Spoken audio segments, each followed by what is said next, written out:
everybody. It's so nice to see everyone again virtually. You're on season 3. It's been a long season because I've been in Singapore longer than I expected. But it's always good to be with family and friends, and you know that. So you're on season 3 of Music and Chat with Shirley Ong, and it's a good morning from me to you in Singapore. Did I say where I was? Yes, or is? Yes, I am in Singapore.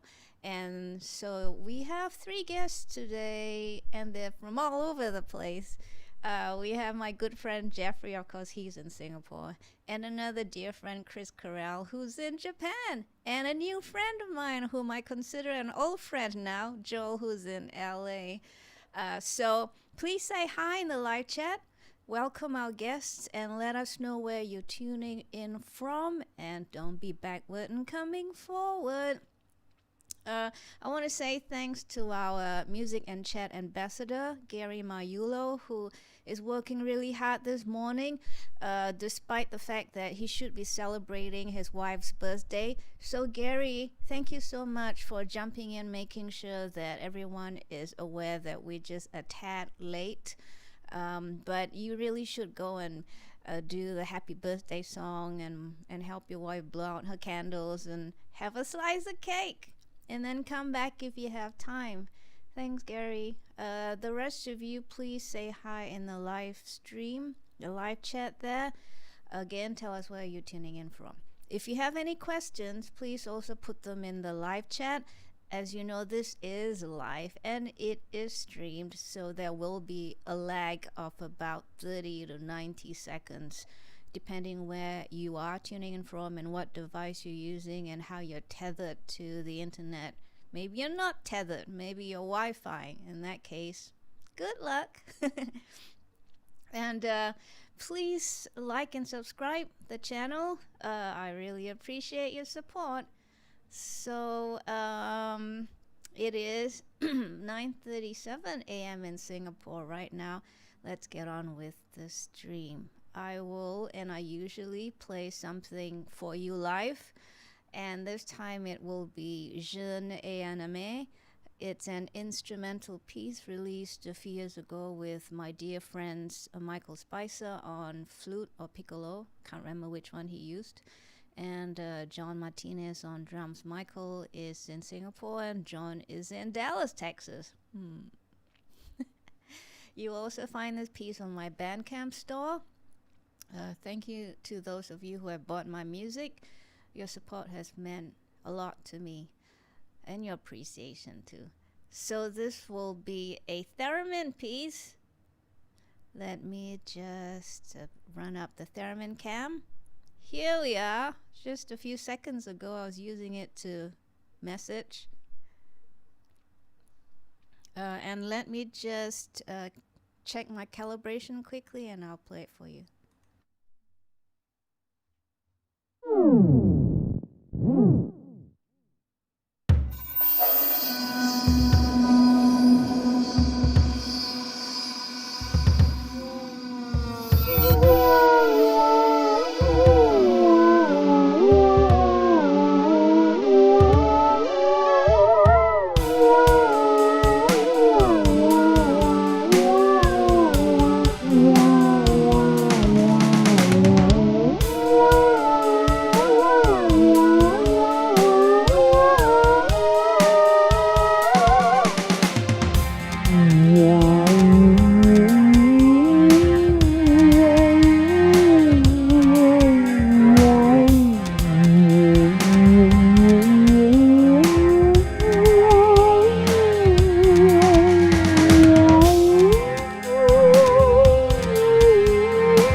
So that was Shiny Anime, and it's quite a taxing piece because it's theremin all the way over those 4 minutes, and then pitch shifting as well. So I'm using a harmonizer, and you know the way it goes with playing the theremin. If you can't hear what you're playing, you can't be in tune, and if you're misguided by a harmony, you might be listening to the harmony line instead of your actual line.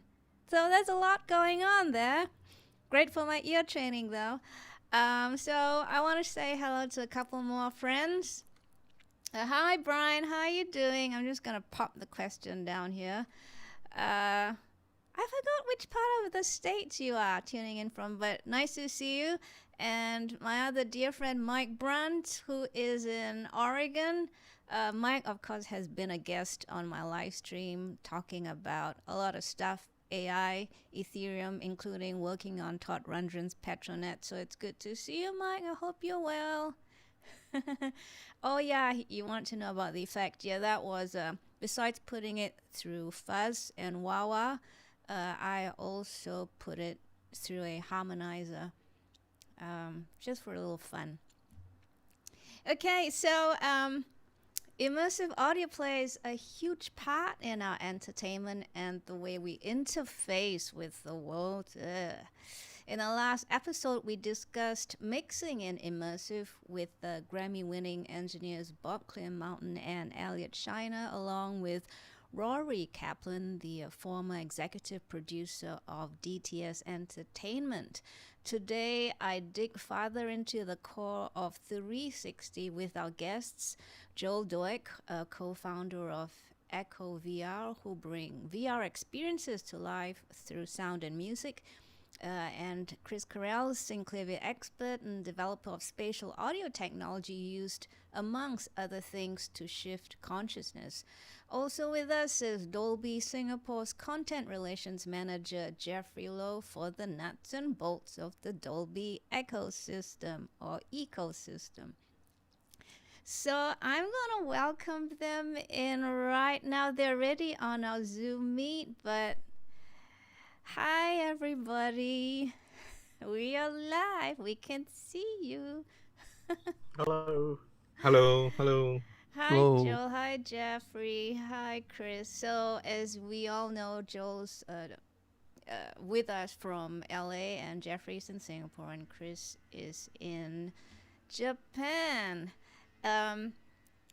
Today, we delve further into spatial audio and its use in applications. So, let's start with a little history, and I'll do the history bit first. And you can jump in if you have other historical bits you want to share.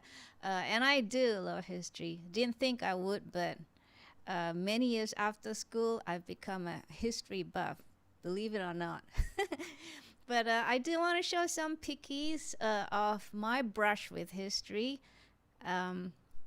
And the first one is in 1991, where I attended CyberArts in LA, Anaheim, a conference on emerging technologies. And I saw Morten Heilig, I believe that's how you pronounce his last name, or maybe it's Heilig, and his Sensorama. I'm not sure if he's still with us, but it was quite an experience. There was this booth, and you experienced sight, sound, and smell, amongst other things. That was quite an experience. But that was one of the first kind of a 360 experience, or more like an experience that tried to cover your senses with the smell thing. I also got to try on the head mount display, and of that time with 8-bit graphics, you see what I would have seen on display on the CRT TV monitor. As you can see, it's very, very low res. If you say CRT to anybody these days, unless they're of our age and our value, our age value, they might not know what CRT means. Of course, the sonic experience, you see I had some headphones on, I was experiencing the Convolvatron, which is a 3D audio technology at that time, which has been implemented in various iterations since then, as from what I understand. I don't know if it's still being used though. So that's my bit of history. Chris Currell, you were also there presenting on behalf of your companies, Audio Cybernetics and Virtual Audio Systems. I do have a picture. Yes, I collect. I do have a picture of the CyberArts program. So you can see here the front cover. And also a bit on Chris's presentation. I'll zoom in so you can see it at the bottom here.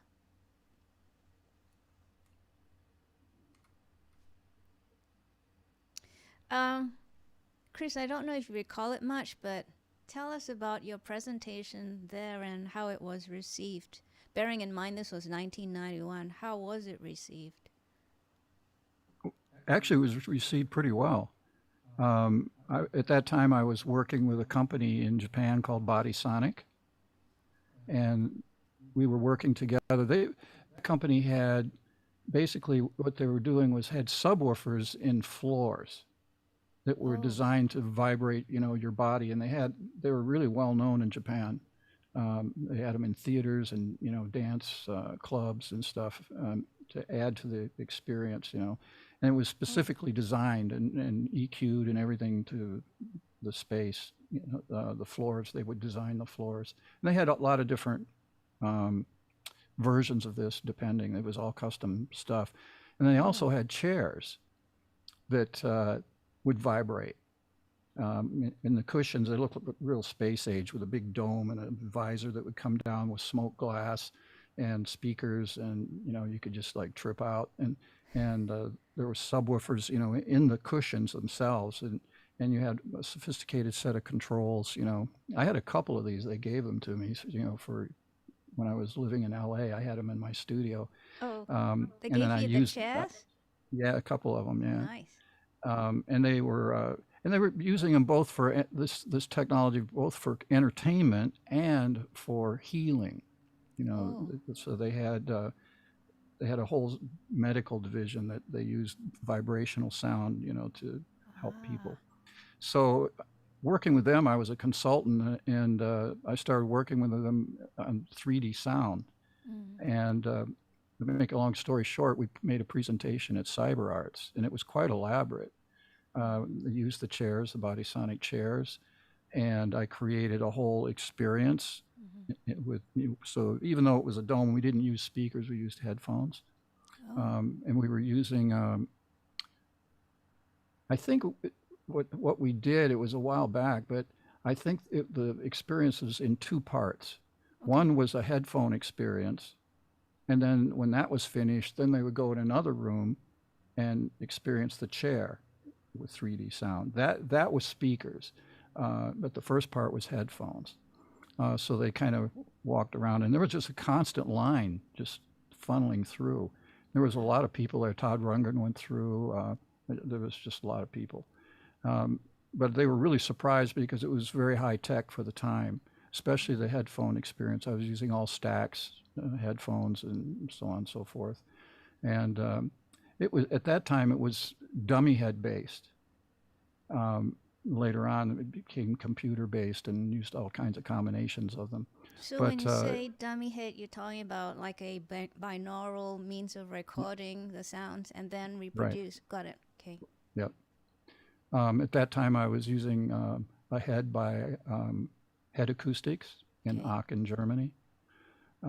So I've been aware of those guys for a long time. They've been doing really amazing work in that area. So the experience was, people, kind of flipped out because it was very real. And I would blindfold them in the room and turn the lights out so their vision wouldn't interfere with the audio experience, because what they were hearing and what they were seeing were two different things, and the brain can get confused. Yeah. So it was, you can get a really synergistic effect going on with other senses turning on if you get the audio correct and high quality enough. So that was a lot of fun.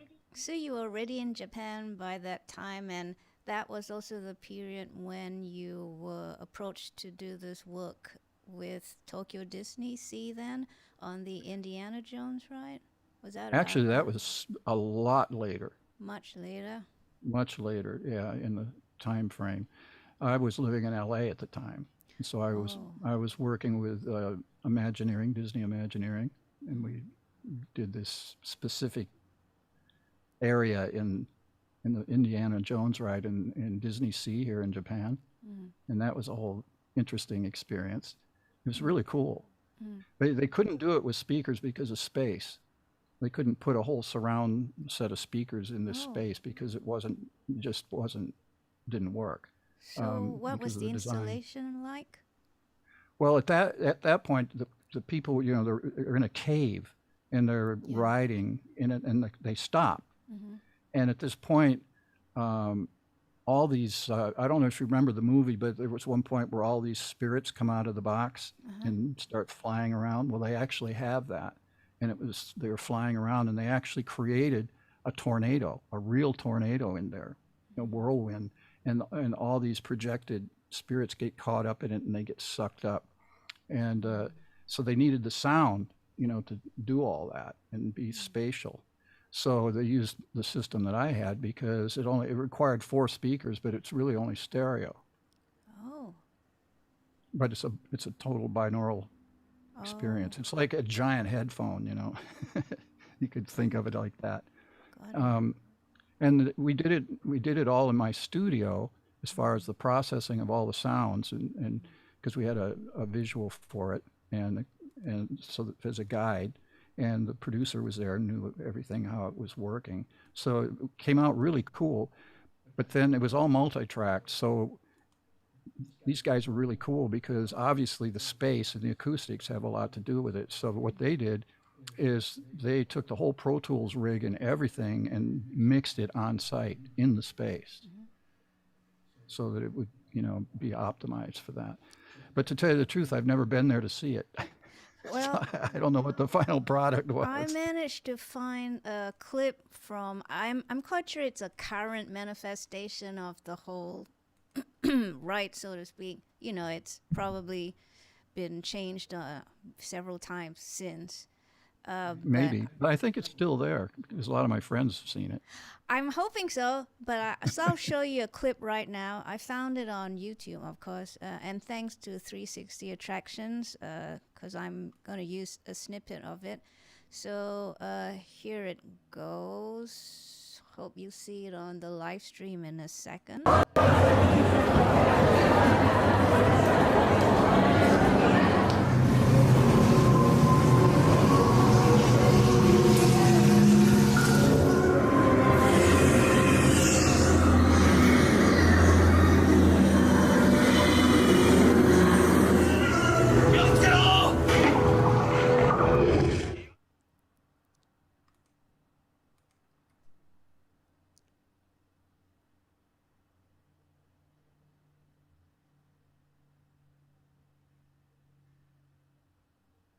I don't think I found the tornado bit because it wasn't included in the whole video that I found on YouTube, but it kind of gives you an idea of the ride you were describing and some of the effects of the scenes from the movie that you would experience.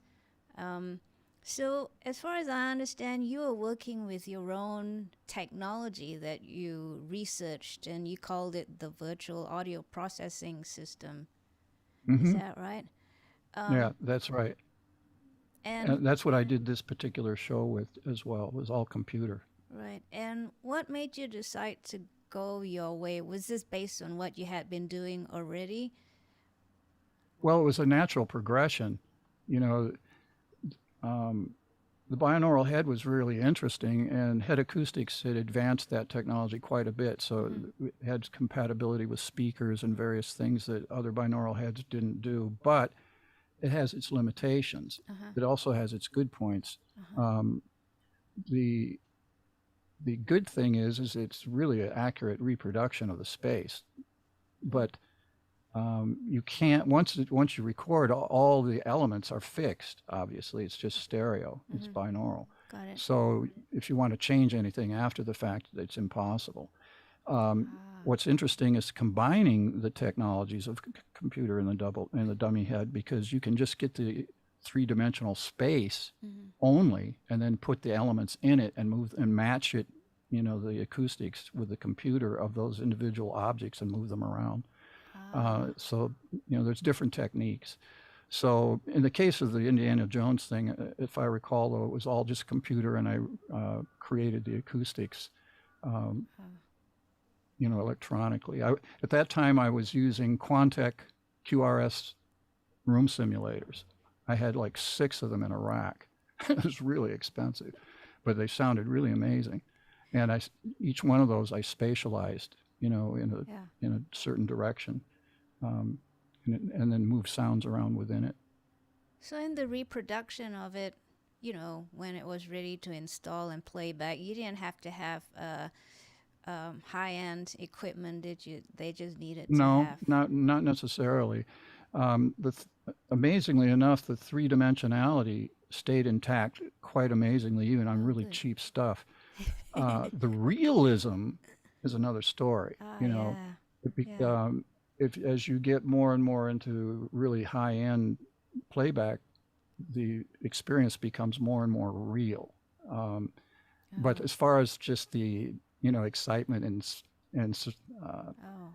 kind of gimmicky aspect of it, even on cheap speakers and cheap headphones, you could still get the spatial things flying around your head. Got it. I guess with the rights and all that noise and excitement would cancel out any extra realism that you put the hours in or money spent on anyway, right? They just want the experience that I had when I first put the virtual audio processing system together, I call it the VAPS. It was 2 giant racks the size of small refrigerators back then. It was all DSP based. And I had it in Japan, and I gave like over 4,000 demos to companies. Oof. I can't believe I did that. I mean, and every one of them, people were amazed. Because the realism, I really had it down, because where they were listening, that was the space that was actually encoded, is where they were actually listening to it. So the space was identical. So they couldn't tell where the real experience began or left off and the virtual experience keyed in. It was impossible. Even engineers, they were amazed. Some people were just waiting. They said, I didn't think it worked after it was all done. And I said, what do you mean you didn't think it worked? So I was just sitting here, and I just heard people walking around and doing different stuff when I was just waiting for it to happen, Wow. And that was all virtual. And then when I told them that, they didn't believe it. So I had to play it back sometimes and show them, and they just freaked out because they were totally fooled. They thought it was totally real. You should have told them, you should know who you're talking to. It's Chris Currell here. But it was quite a psychological experience, through doing 4,000, because I demoed to all kinds of people, corporate people, business people, lawyers, engineers, artists, marketing people, kids, male, female. So I was able to really get a sweeping, result of different people. And it was really interesting. Lawyers, for example, were always pessimistic. It was really funny. And you tried to get a business going, right, off your VAP system. You had an interesting anecdote that you shared with me recently. Oh, you're probably referring to this. Are you referring to what happened with Michael? No, this is before. No, I wasn't talking about Hugo yet. Oh, before. Yeah, I have it written down. Give me a hint. Uh-oh. You tried to start a business, developing. Yeah, that was after Hugo, actually. But maybe we can address that after. it's just the time frame. The Yeah, I thought what would be good is to start a company that would process, films and television and, albums. I mean, in this process, and we're looking like 30 years ago now. This is a long time ago. And I thought, in the future, headphones are going to be really a ticket. So it'd be really even more optimized, for those kind of listeners. And so I tried to start a company, but whenever I did that, it just didn't work. People are always trying to take advantage, and it's a long story.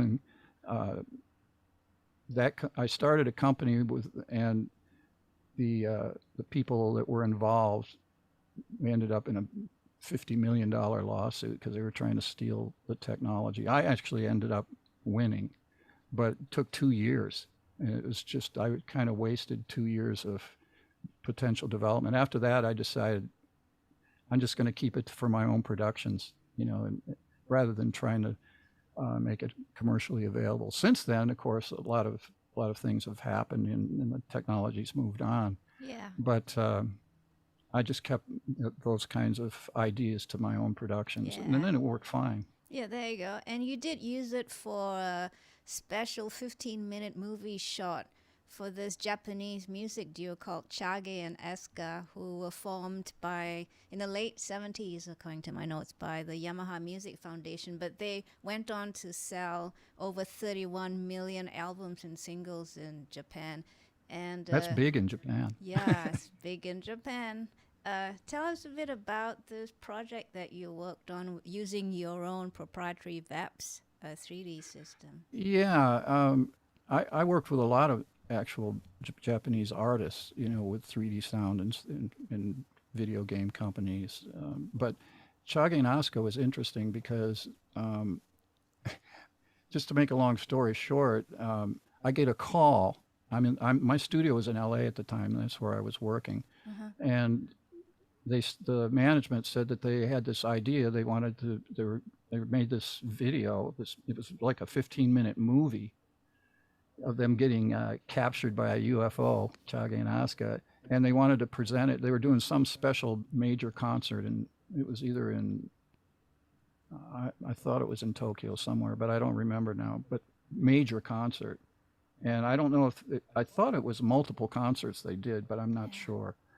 But so they wanted me to process all the sound and music in 3D. And they consulted with me on the speaker arrangement and everything for the show, because it would be presented before the show. And then the way the video worked, the UFO, after capturing them, sends them back down to Earth, and they actually arrive on the stage, and that's how they start the show. And they had all this lighting and amazing stuff. So they told me about this, and they wanted me to come to Tokyo to meet the band and the management and discuss it. And I said, yeah, sure. And so they wanted me on a plane the next day. I had, we had a total of, 4 days, something like that. 3 days. 3 days it took us to do it. And then it was like 24 hours a day. My partner and I were burning the midnight oil. We didn't even sleep. We took turns sleeping on the couch in the studio while we were working. And as I was just changing my clothes to go to the airport, we were just finishing the mix. It was like that. And on the plane, and went right to Tokyo, went right to the studio, and they mixed it. No sleep, no nothing. It was just bang, bang, bang. And the next day, after I got some sleep, I went to the venue and checked on the speaker system, to make sure that everything was kosher with that. And then I went to the show and saw it. It was pretty cool because the sound was going all around, and a big screen, giant screen, for the movie part. And it was kind of funny, those guys are kind of, tongue in cheek, and it was pretty cute. But they had lots of special effects and stuff. It was a movie. All right. They had the budget, so it was a lot of fun. But this was in a big concert venue using 3D sound, so that was very difficult to do compared to, just doing personal experiences with headphones or So you're telling me that it was a quad system as well? I'm Four-speaker sorry. system? You're telling me it was also... I don't remember what the speaker system was as far as the make. It was a giant PA system, but it was essentially it was the same as set up as what Indiana Jones. It was 4 set up in quad, but it was still stereo because we could still get that effect of, you could literally run a hi-hat completely around your head, just like, with a headphone doing the same thing. It's just a matter of tweaking it and doing it. And it makes things easier than having lots and lots of speakers. And you got vertical too. Oh, yeah? I was going to ask. Yeah. So it was almost like a pseudo 360, despite that it was... Yeah, it was 360. It's always been 360. So, down and up both. How do you feel about someone saying, well, if I'm getting 360 from a quad system, why can't I just stick to a quad? Why do I have to upgrade to a different experience? Because it's going to cost me money and extra equipment. You mean like going from normal stereo to a three-dimensional virtual environment? Well, that's something that the person just has to experience, and then they know. It's really a radically different experience. My research has shown that emotionally, the impact, if it's done correctly, emotionally the impact is about 10 times greater than stereo. How about from per the effect, whatever it is you're trying to do. How about from your 4-speaker binaural experience, binaural/360? It's the same. Would you... At the time in the studio, when I was doing research and actually doing productions, I was using Meyer HD1s, 4 of them, and they were really phase coherent, so they sounded really amazing. If you don't mind, I'd like to see what Geoffrey and Joel have to say about that last question. And keep it short, guys. Yeah, I mean, my first reaction, why would you need more speakers than a quad? The first thing is, if you're going to want what we just mentioned, which is height, you want a ceiling, you want a floor. If you want that Z-axis, if you really want that third dimension, it's hard to do it with just speakers on a horizontal. And then beyond that, the way I try to explain it to people I work with is kind of comparing it to pixels. And so as resolution increases, you can have a better definition of sound. So it's like looking at an old black and white TV that doesn't have a lot of pixels next to a 4K or an 8K that we now have.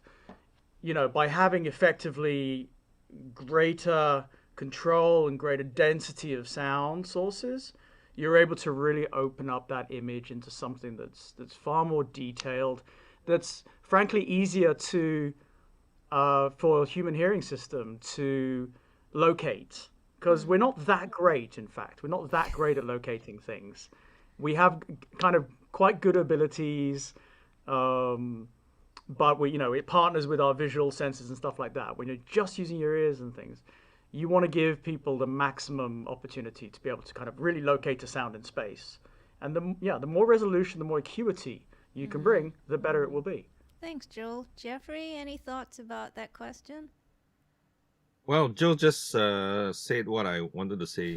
More speakers is like more resolution in the spatial world, and I think in Dolby we had very because part of my job is to set up studios for spatial mixing and stuff, and we have very special angles and ranges where we position the speakers for maximum effect and stuff like this. And if you put the height speaker a little bit, or you raise the surround speakers, then you got to move the height speakers in and stuff like that. So yeah, it's very nice that way. And I think, when I was really young, I went to a karaoke bar, and this guy was like this crazy guy who said that I saw 3 rows of speakers, right? And then he said, Well, I will put the music on stereo and I'll put the vocals on the whole stack of speakers on its own. And I thought to myself, like, there's stereo, you just put everything to 2 speakers, why do 3, right?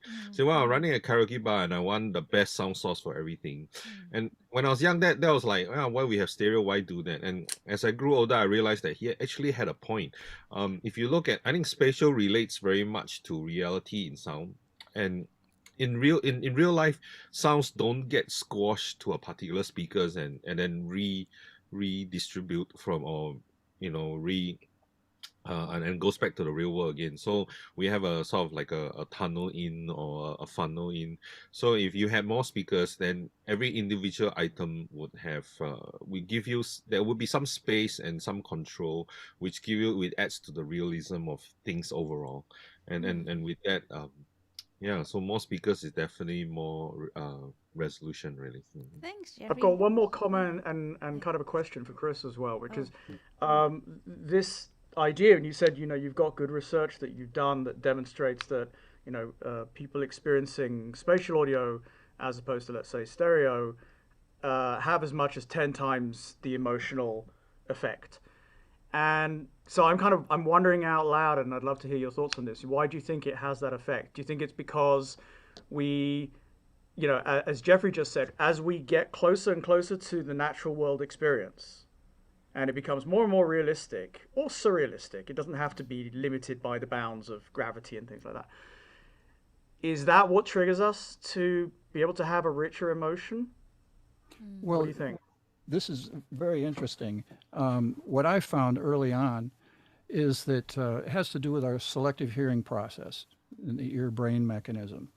And in real life, well, for example, when I first started noticing this, I noticed right away, if I recorded something in stereo, like just a normal sound effect, like shaking something right here, in stereo, people would listen to it, and so what? It's literally, it's just, yeah, okay. Well, but then you do it in 3D, all of a sudden they have a completely different reaction. I mean, they're animated, excited, like, whoa, and they physically respond. So I thought, well, there's clearly something different going on between the two. Later on, I did all kinds of brainwave research, but of what was going on in the brain when listening to stereo, and then the exact same thing in a binaural kind of situation. What it comes down to is this selective hearing process. Stereo, as we know it, normal stereo does not encode the selective hearing process. For those people out there that don't know what this is, it's the ability to, sometimes it's called a cocktail effect. When you're in a club or something, you can tune in and tune out conversations across the room and so on and so forth like this. The human ear and the brain mechanism can do that. It can just literally focus, it's like going around and can focus on different conversations and shut out to a large degree others. So it can just really hear this. When you record, this is normal in real life, and people are just used to it. It's just how it works. But when you encode something in stereo, the selective hearing process is not encoded. It's missing this data. So it's missing a huge amount of information that the brain needs to normally process sound naturally. And binaural and multiple speakers accomplishes the same things because you have multiple speaker sources in space. All of a sudden, that selective hearing process starts to becomes engaged by the brain and the ear, and all of a sudden more information is going to the brain, hence more emotional response. Now, I used to explain this to people in lectures, like if you, in a symphony orchestra, if you're recording it, first of all, you're sitting right, maybe pick the best spot. Maybe that's where the conductor is, where you're hearing everything in the best way. And you close your eyes and listen. And then you take a good stereo system, microphone system, and record from that spot. Okay, and then you play back, and you no longer can pick out the different instruments. When you're sitting there live with your eyes closed, you can pick out the different violins playing, separately. You can focus, because it's a selective hearing process. You can pinpoint and listen to those things. But once you record the stereo, it just kind of becomes a wash, unless something is significantly louder. Then of course you can pick it out. But if you record with a high quality binaural in the same position, and the person listens back, he can now still pick out all those fun little details of the instruments playing as if he was in real life. So he's now able to, your brain function is properly working and getting the optimum information. So I don't know if this helps in the explanation of the question you asked. Yeah, no, absolutely. I think that's actually quite brilliant. And so in a sense, just to translate for myself, what you mean is that that additional, if you want, metadata in the form of positionality, phase differences, all of those different kind of psychoacoustic tricks that we play when we binauralize it, i.e., arrival time from one ear to the next ear and all of that kind of stuff, and the frequency changes passing through the head, all of that is effectively a body of metadata. And without that, we cannot have the same level of emotional connection with what we're listening to. That's right, because all that data is missing. Yeah, brilliant. And what else I found, though, that's equally as important, I think, which led me to further researches in awareness and consciousness, is that when a person is, for example, is listening back in stereo, the ear brain mechanism is still trying to pick out these sounds, because that's how it works when you're trying to listen to stuff. Yeah. And it can't do it because the information is not there. But yet the ear brain mechanism still is trying to do it. And to make a long story short, it creates stress. It actually creates stress while you're trying to listen, because it can't do it, and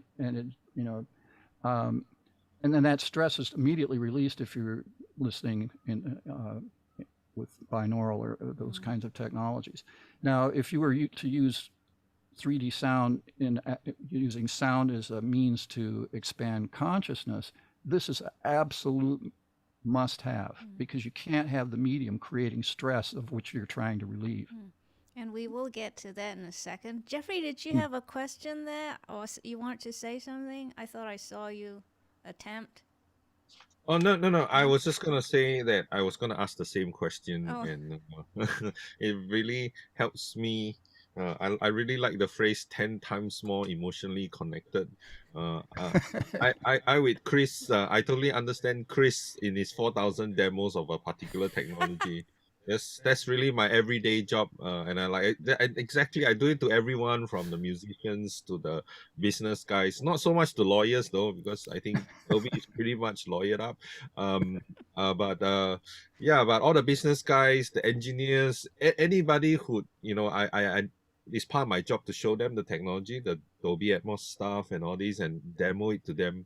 And I totally, resonate with that and empathize with that. And I carry sound bars, set up speaker systems, and then find the venue and listen to this, and can you hear this? Can you hear that? And I never saw it that way, like what Chris has said. Like, when you listen to stereo, there's a particular stress to it, because when I had to mix in stereo, I pretty much grew up being a mixing engineer.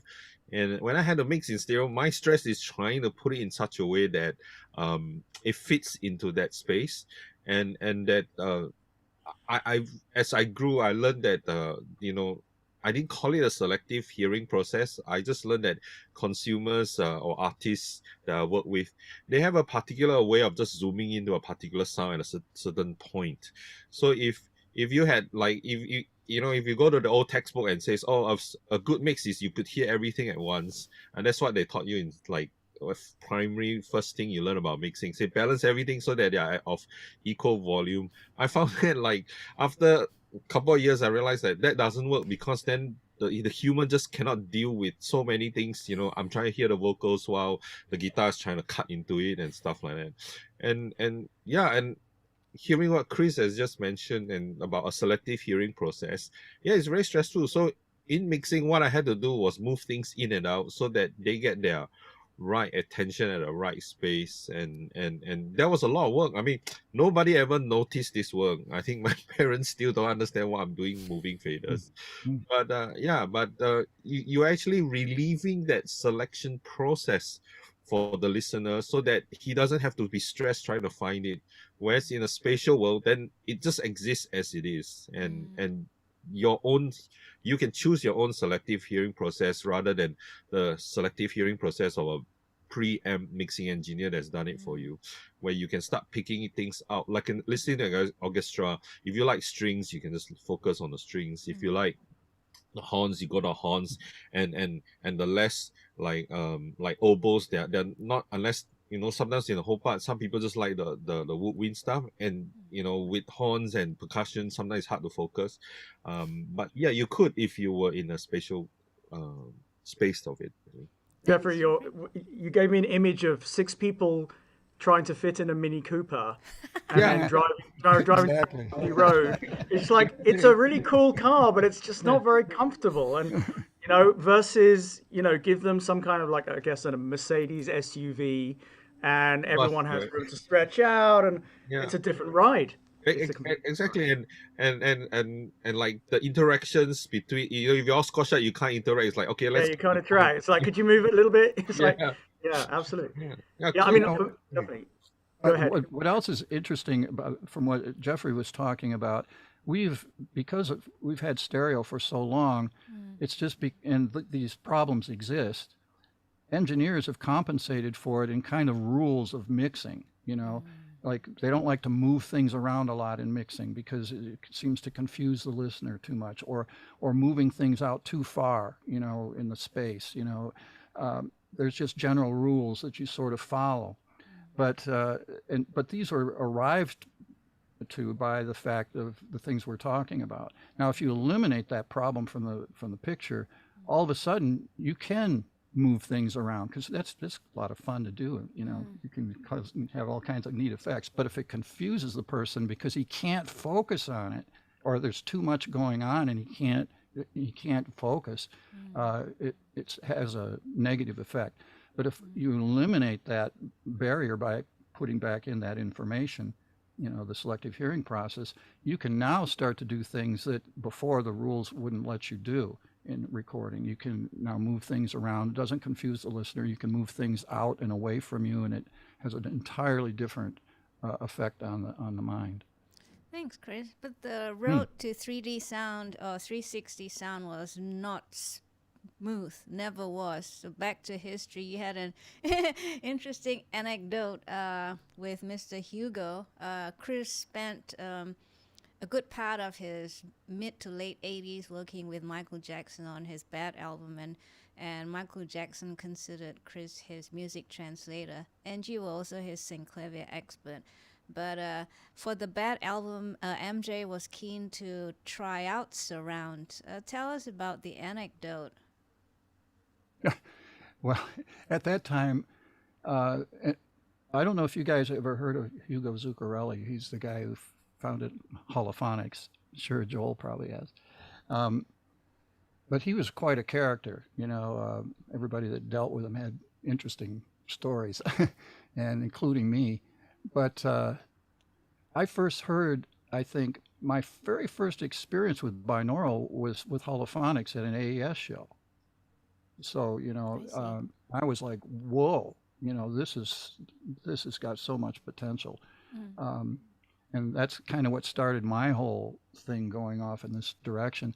But when I was working with Michael on the Bad album, and Bruce Swedien, and I suggested that we should maybe try some binaural recording. Of course, Bruce was, that's a really old technology. I've done things like this before, and he hauled out some dummy head that he'd had for years and brought it in the studio.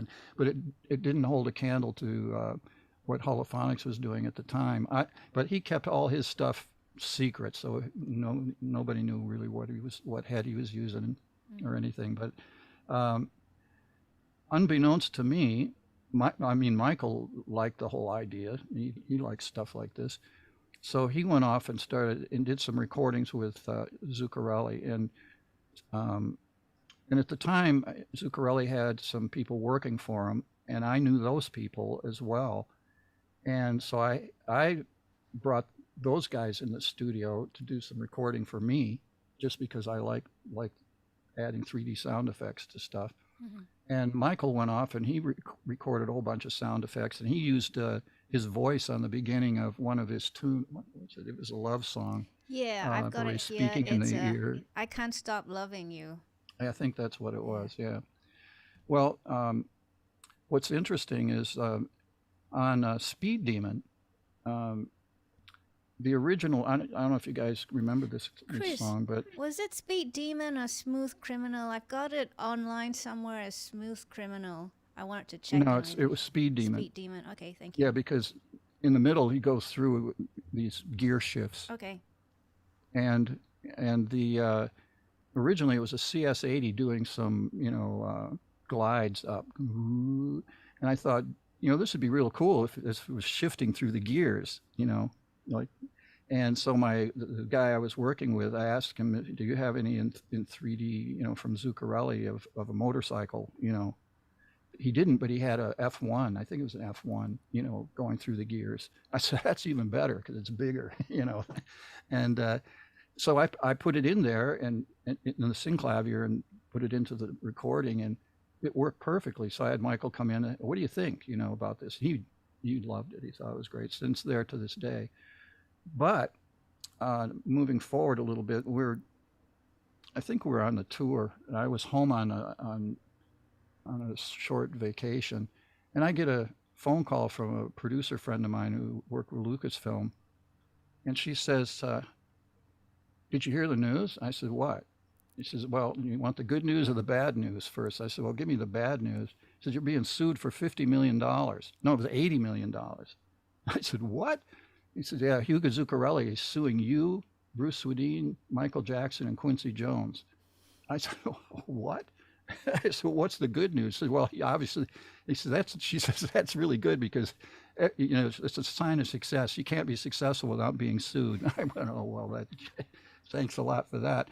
Turns out, though, apparently he wanted royalties, and Michael didn't want to spend the royalties, so. But he didn't do his business deals properly, and it was all messy. I didn't have to do anything. Michael's lawyers just took care of it, and that was the end of it. But, a day in the life, I think I might have a clip of the article here, I hope. I thought I saw it. 1 second. I did. Where was it? Hugo sues Michael, yes. So we found a snippet of the article in the archives. Technician sues Michael Jackson over a bad album. A man who developed a 3-dimensional sound recording method filed it says here $5 million breach of contract suit against singer MJ, alleging the system was removed from later copies of his bad album. I think it was a lot more than that. That might have been something, side effect or something. But, yeah. Apparently, Hugo wanted to get royalties. He didn't know how to do his business right, so he didn't really negotiate properly. And Michael absolutely won't give royalties to anybody. So I don't know what happened behind the scenes, but something went sideways, and that happened. Didn't last very long, though. Michael's lawyers are really serious, so it was pretty ridiculous to do that. But there you go. there's all the, I've gone through all these ridiculous lawsuits, Thanks, Chris. So you were engaged in the research on sound methodologies to raise awareness and expand consciousness, and you kind of expounded on that earlier on. Can you tell us a little about it? I have a picky of your current hardware setup. I believe it's your current hardware setup used to present the Currell Effect. Let me just get it up. Currell Effect experience. So I've just displayed that picture you sent me. Ah, yeah, the playback system. Mm-hmm. Could you kind of give us a little quick summary on what it tries to address and how it's presented? Well, I've been interested in expanding awareness and consciousness for a long time, and I've also known, being a musician, that sound is extremely valuable in that department. And so it was just a natural kind of evolvement, that I went through. And 3D sound was one, and sound quality, using the synclavier a long time ago was like severely high quality at the time. Still is today, actually, even though they're not in business anymore. But it was an amazing machine. So it was just a natural progression for me to be interested in these things and how sound can play a role in this. And it led me to years of research into a technology that I just call the Currell Effect, but it's actually, the technical term is harmonic resonance of the quantum potential. And I wrote a whole book on the subject here in Japan. And it gets real deep into quantum mechanics and things like this on how the process works, how it affects the person. I mean, it's to start to talk to people about it kind of in layman's terms, sound has affected people from a long time ago, I mean, just from beating on logs, and people are moving and to a rhythm. And then fast forward to today, sound, as it's just taken for granted, sound transforms our emotions, makes our body move, create mental image pictures from the sound, all these things. This is just normal. Everybody knows this. But nobody knows how this can occur, because sound is just air molecules hitting the eardrum. There's nothing in there that would cause these kinds of effects in the human system. So there's obviously something more going on in that process than what meets the eye. So that's where I dived in and did research. I did probably 12 years of research. I mean, real research with thousands of people, and it's all documented on testing different concepts and ideas that I had. Most of it was about how to present it in a feasible way. It wasn't so much that I thought, does the technology work or not? I was pretty sure that it does, but how to present that technology to people on a proper gradient was more of an issue. But what it's led to me is a way of processing sound and creating sound that, with no interference from me as far as subliminal messages and stuff like this. I don't believe in this. We're trying to free the mind, not just change it, put it into another box. So those things are taboo. So it's the person experiences things based on their own experience. And the Currell Effect allows the person to do this, and it's a sound session. It takes 1 hour, and it's a headphone experience in a room, all dark. I still use an eye mask to shut down the visual information, but it's not like sound effects and things like this. It's sound, but it's designed a certain way to transport a person, to exteriorize from their body, essentially. And I've been doing this now for these sessions for 7 years. In fact, I'm doing one next week in Tokyo for 4 days. It's all booked up. And at the end of every session, the people write down their experience in detail. They can write pictures, because sometimes they can't describe what they've experienced in words. So they can write it down, draw pictures, and I've cataloged all those. I have thousands of those. And the amount of positive, unbelievable change that this has allowed the person to go through is amazing. I think there's really been no negative effects in the entire process, which is amazing in itself. When you're researching, you usually find stuff that's, doesn't work, and this doesn't work. But I've had an amazing result with this. So the book right now is all in Japanese. I'm going to release an English version, but it covers the concepts of how we hear and how sound actually does these effects. So I think every musician or anybody that works with sound should understand this stuff. But what I concluded is that sound itself can't do what is happening with the body and the mind, with the pictures and emotions. Sound itself can't do it. But what happens is is, since obviously sound is a wave, but what happens is a modulation occurs into the electromagnetic spectrum. And that's where the process actually occurs. And the sound is a trigger for it. Thanks, Chris. I have a question for everyone. If sound has the power to create physiological and even spiritual change, as purveyors of new technologies of sound experiences, how mindful should we be of how these technologies are being used now and as we move forward? Of course, I'm talking about its application. If it can have such a profound effect on us in all ways. I can speak to that a little bit if you like. Thanks, Joe. So for a number of years now, I've been creating what we call sonic journeys. And it sounds like, it may have some overlap with what Chris is doing in that research in the Currell Effect, which is harnessing some of these kind of innate abilities that we have. For example, there's something called the entrainment, beat entrainment response, right? So basically, if you hear a beat, even very quietly, almost imperceptibly,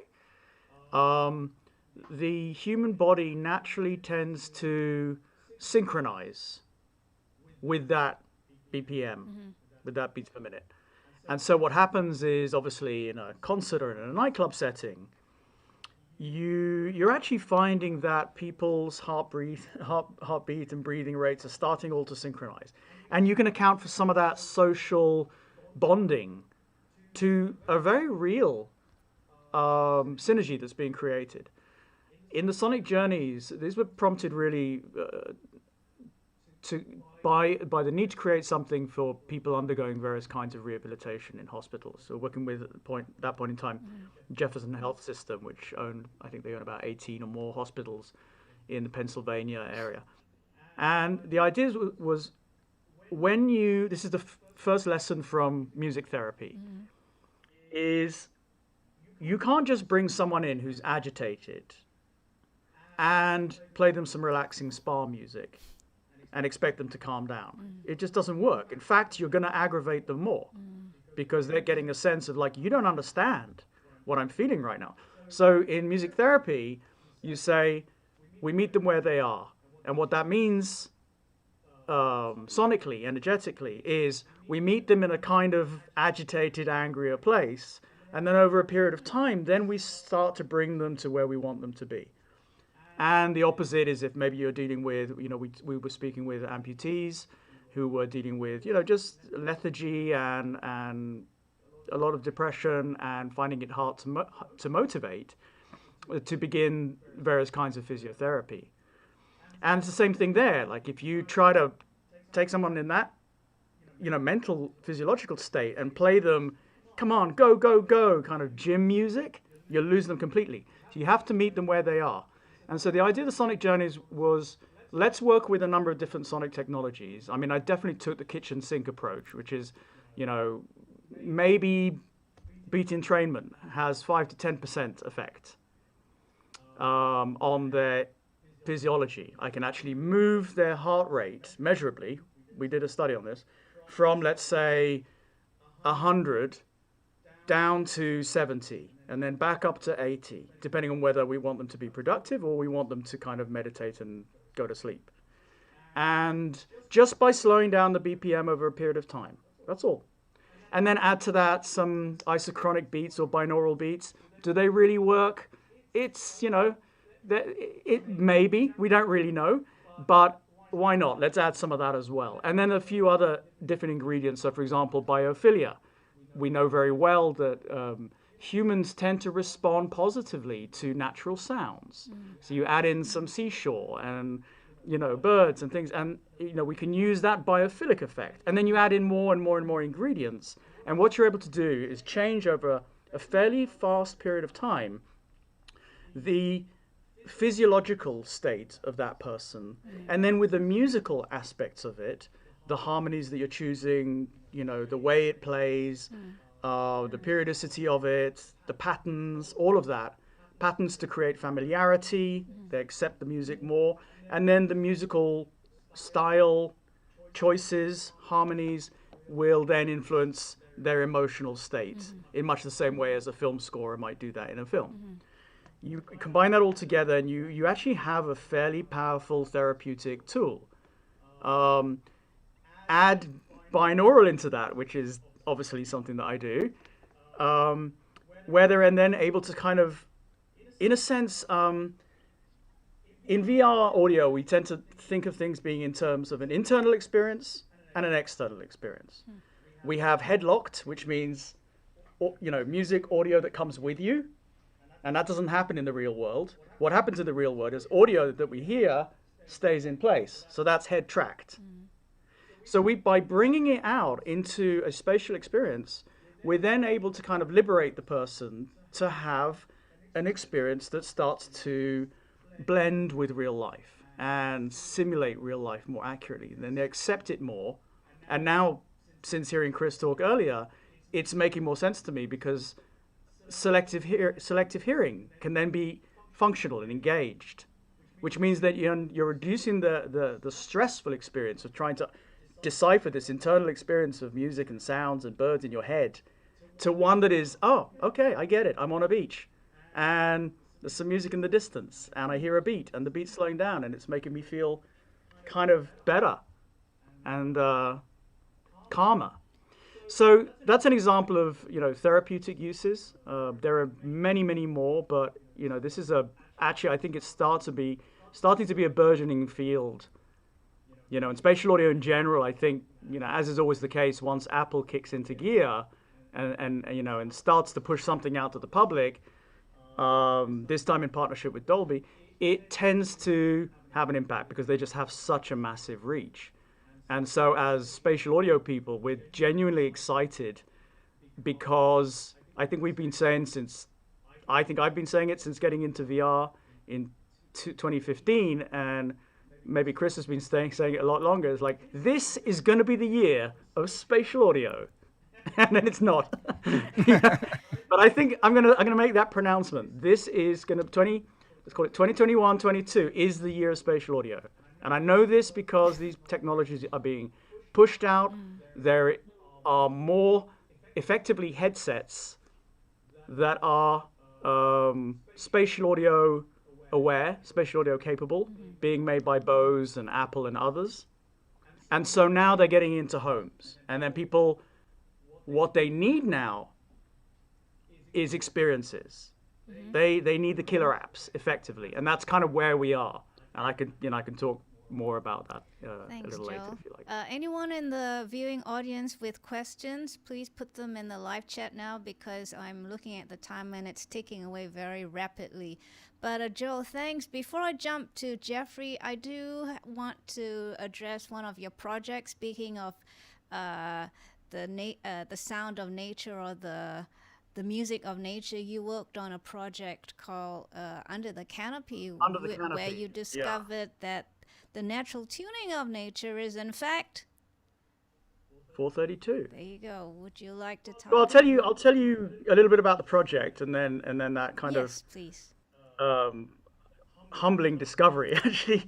But anyway, we were brought on board to do the sound, location sound, for a project for Conservation International that involved going to primarily 2 locations in the Amazon jungle, about 1,400 miles apart, and in Suriname, and then in Ecuador. And in each case, living with villagers, local indigenous communities, and daily just going out into the jungle. And really what we wanted to capture was the inherent beauty, magic of the jungle.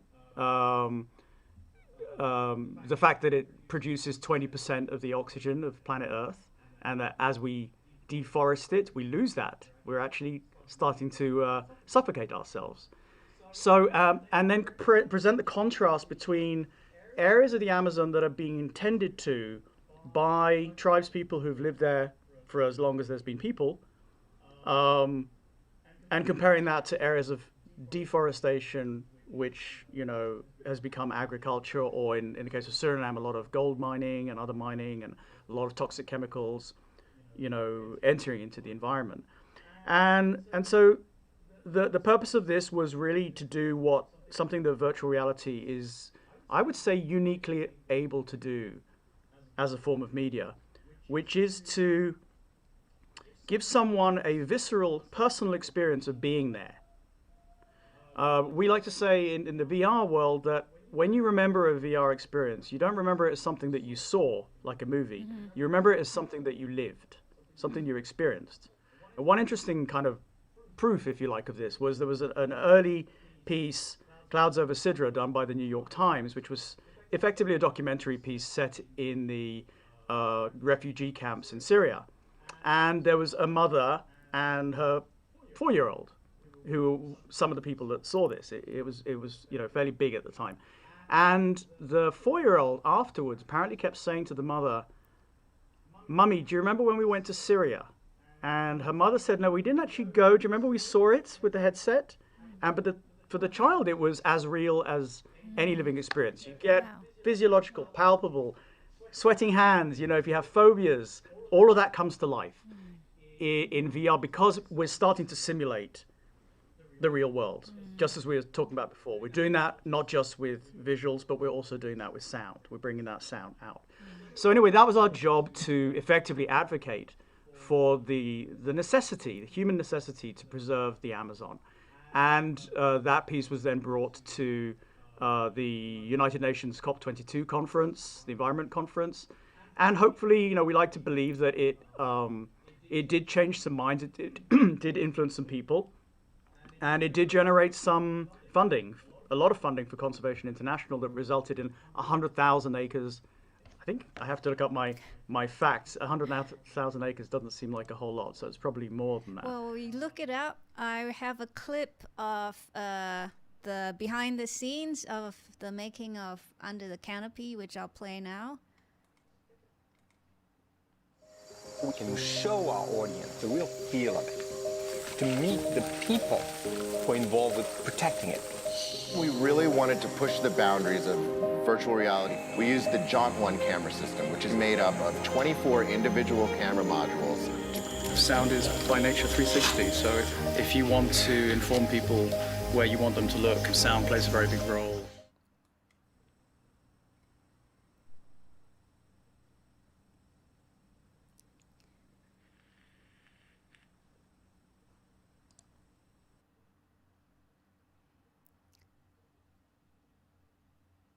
So my first question is, what type of equipment did you use to record the sounds of nature? Did you go the Ambisonics way, or were there other complementary methods? Kitchen sink again. So yes, we use, at the time we had brought with us a couple of Ambisonic, so they're first order Ambisonic microphones made by Sennheiser, who's been an amazing partner to us for many years. And but we understand the limitations of any microphones, Ambisonic or other, which is they all suffer from proximity effect. And so when you're recording ambiances, if they're loud enough, which generally in the Amazon they are, that's fine. So we got some wonderful, you know, spheres of sound, recordings of the Amazon jungle. But at the same time, it's extremely useful when you've got people speaking, or a particular sound of, it could be an insect or something that you want to bring presence to, and you want to have that flexibility to position it and be able to track it across the screen as it moves with the image. So for that, we're using a variety of conventional lavalier microphones for people talking, wireless lavs, and then some booms as well, but mostly hidden microphones, because one of the difficulties with VR is the camera sees everything, right? So you can't be there holding something. So we did quite a lot of wild takes, you know, to build a library for ourselves of sounds off camera. But during the actual filming, we were most of the time planting microphones, you know, on tree branches, hanging them here, hanging them there, and hiding under canopies of leaves and hoping that we weren't going to get bitten by a snake or a scorpion or ants that were this big. I will say that the conditions there it's extremely humid. We lost one ambio. We lost, you know, just stopped functioning because of the humidity, and we had a Rode stereo mic, and that started playing up. That was since rescued. So we had a lot of technical issues. Just it's really harsh conditions and very wet. I mean, it's not called a rainforest for nothing. Yeah, absolutely. And then, but when we are using an ambisonic, it's placed coaxially with the camera, which in this case was the Jaunt 24. Right. And that way you're getting an orientation. Where is your camera 1? And then where is the axis for your microphone? Make sure they're coaxial so that when you bring it all back into the studio into post-production. Anyway, so one of my jobs, me and my partner, we were recording everything, but because I knew I was going to be writing an orchestral score for this, it seemed like a good idea to record as much tonal sound of the jungle as I could. The idea was, can I work that into the score? You know, wouldn't that be nice? And so that's what I did. I recorded, you know, particular times of day when all of a sudden a whole group of insects would pipe up and, you know, like cicadas, and you'd have these very kind of pure tones of sound. And I brought all of that back. And then when I, you know, took out those recordings, I put it in my Pro Tools session ready to start, you know, writing, and found that it was out of tune to my 440 orchestra. So I thought, okay, well, what's going on here? So I measured the tuning, and I've never been just to be clear, I've never been a 432 proponent. I've always thought, I don't know if there's anything to that. It's kind of a romantic notion. But there it was. It was 432, and I had to make a decision. Am I going to retune the jungle up, or am I going to retune my jungle down? So I retuned my orchestra down to the pitch of the jungle, and started writing the entire score in 432. And when I pulled up sounds from then, that was Suriname, Ecuador, more than 1,000 miles away, it was the same. It was 432. And not only that, but the tuning of the birds and the howler monkeys and even the calls of the tribespeople were all consonant with the sound of the jungle. It all was harmonious. There was nothing that was dissonant in it. And so I actually would love to do a project of going to more jungles and more settings and find out, is this something that is all pervasive? Like, was Verdi right? Was Stradivarius, you know, who actually built his violin to be tuned at 432, was he onto something? So you going back to Pythagoras, so you is there something to it? That your experience showed that everyone sang in the nature sings in Everyone the was same tuned. key, not necessarily the same note, right? But they sang in Exactly. the same Everyone key. was inherently in tune with each other. That is quite fascinating. It is. And it's not something I expected. And I honestly, it kind of blew my mind a little bit. And I felt a little sheepish at the time because I'd definitely been, you know, in debates with 432 people, as we call them, just saying, there's nothing to this. And just saying, shit. Excuse me. I don't know if I'm allowed to swear, but I'm British, so I am. Yeah, I think that word's fine. Yeah, so that was kind of a pretty remarkable discovery. But anyway, so that was Under the Canopy. It was a wonderful experience, and I hope that it brought some attention. I hope so too. And we worked very hard on the spatial audio side of things, and then in the post-production of mixing it in ways to really help bring it to life and be faithful to the geography of it. So, you know, we didn't use sounds from Ecuador in Suriname and vice versa. We were not only you know, faithful to which country, but which area, which village, which region. We really tried to very accurately capture what we experienced out there. Were there any special steps that you took in the mixing stage that you did particularly for that project, which you wouldn't necessarily have done, you know, on other projects such as a music concert situation? Yeah, I think, well, first what I just said, which is giving ourselves that parameter of let's make this as true as possible. Let's not cut corners. Now, as sound designers, we cut a lot of corners all the time, right? We'll pull in from music libraries and whatever it takes to make it sound good. In this case, we kind of shackled ourselves, say we're not allowed to do that. And so that gave us certain limitations because, again, microphones are broken. We didn't get all the recordings we wanted. So we had to get quite creative about, okay, we've only got a stereo of this. What can we do with it? You know, and then basically, you know, turning stereos into quads and then quads into quads becoming first order ambisonics, and then, you know, trying to take, for example, ambiances that we recorded in this direction and then add to them ones that we recorded in this direction. So we had something of a field of movement that we felt brought across the experience as it actually was. The other thing, which is, you know, these are things that we've learned over time of doing a lot of mixing for VR, is, you know, there are certain best practices, and I'm hitting on this one because this is really important in terms of what Chris was talking about before in selective hearing, because VR is simulating the real world, but it's still not quite the real world, particularly when you're in first order ambisonics, which is how this was delivered, you know, through Dolby. And so there are still certain limitations on that, and there are therefore limitations on how well that selective hearing can engage. And what we found definitely at the time, within those limits of resolution, spatial resolution, is that if we had more than, let's say, 5 or 6 highly positional moving objects, if you had more than that, people just started to get confused. And maybe that's just, you know, true to life in the sense of, you know, again, going back to the cocktail party, if you have 6 people, more than 6 people talking to you, and you're trying to carry out 6 conversations at a time, you can't do it. And so we decided, you know, let's bring on board, again, certain parameters that limit our choices. And yes, we'll use the kind of filmic tricks that Geoffrey was describing before about, well, let's give this sound its moment, and then we have to kind of cheat it away. And now let's give this sound its moment. But let's not just have everything, because these are early days of spatial audio, early days of virtual reality experiences, and people just can't stay in there for more than, at the time it was between 5 to 10 minutes. People would just get exhausted at this sensory overstimulation.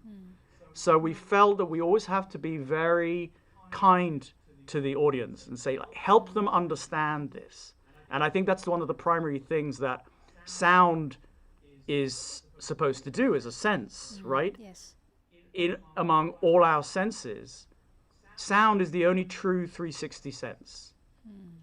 And because of that, it is our primary survival sense. It allows us to hear a stampede or an earthquake or thunder and lightning way before we can see it, and way before we can feel it and touch it.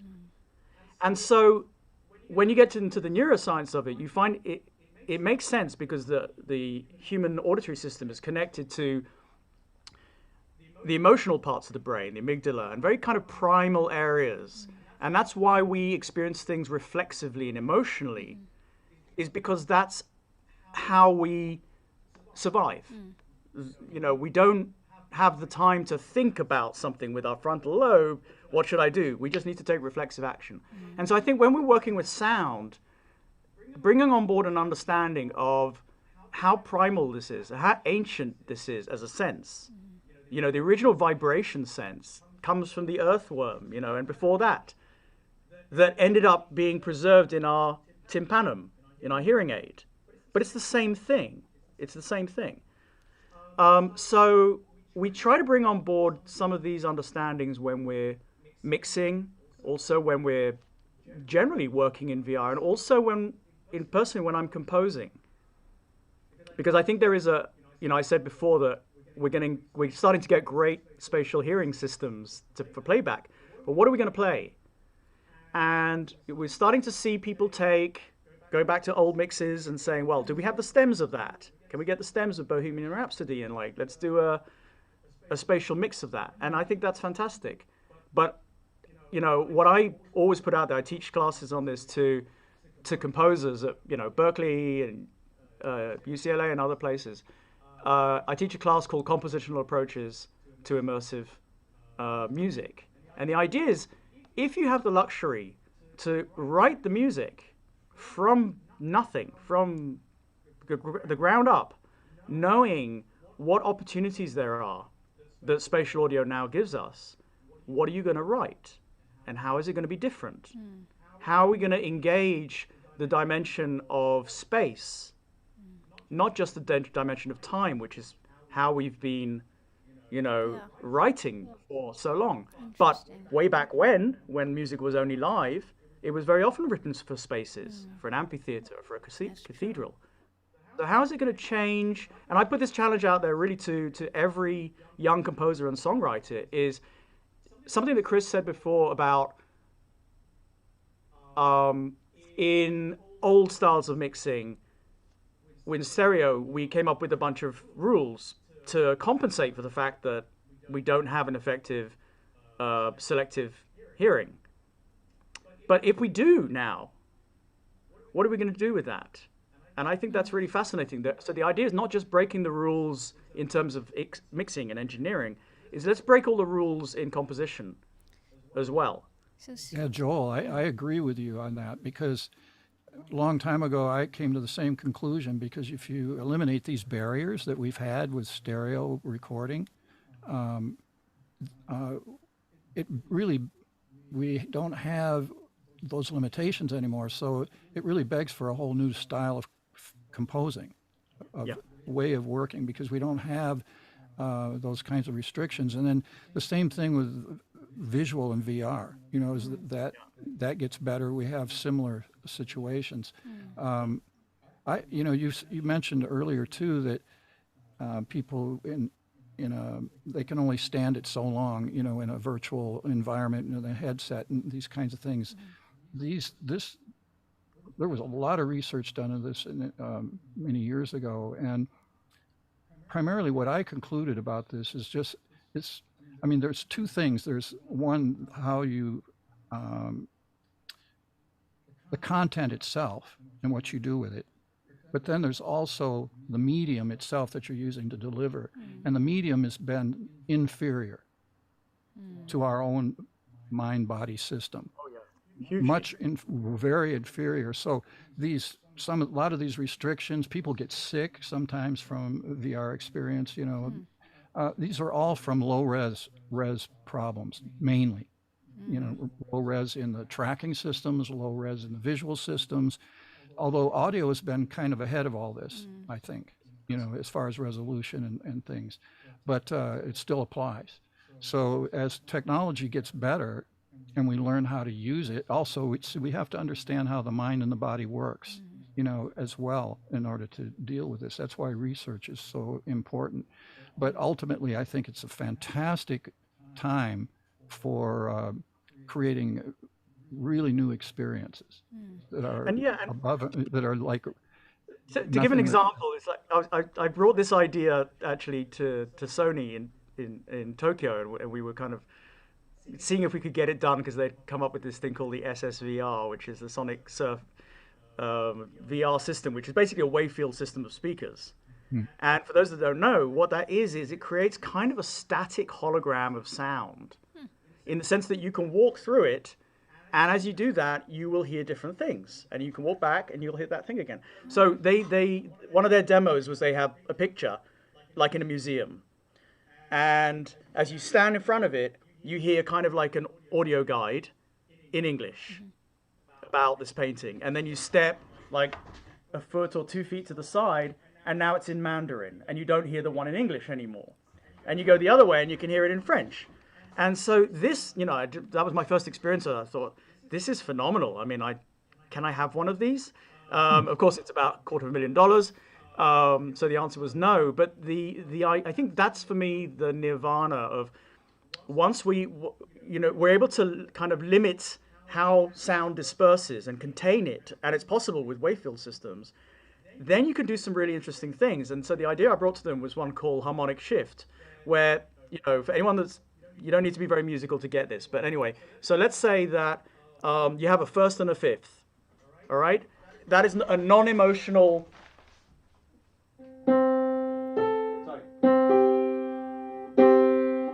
a non-emotional chord, right? It just kind of sets there. So imagine that's playing the whole time through all speakers. But then when you move towards one particular speaker, you introduce a minor third.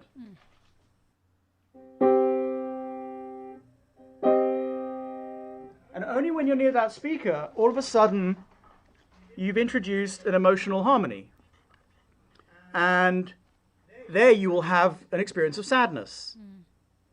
And you move away from that, you don't hear the minor third anymore. You move to another speaker and you hear a major third comes in. And then maybe somewhere else a seventh comes in. And all of a sudden it becomes a bit bittersweet.